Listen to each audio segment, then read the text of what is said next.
I think it's difficult because I think it's really hard for Māori to say, or Indigenous knowledge or Indigenous thinking to say, that we have something to offer when often we're also understood as a liability.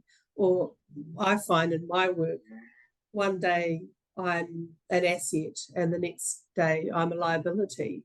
And so, it's kind of, it's frustrating to think that the promise of indigeneity, the promise of Indigenous thinking, struggles to, present itself as offering something that is not just, one side of that binary. It's actually offering something to the conversation, to ways of being together, to ways of speaking and relating across, significant differences.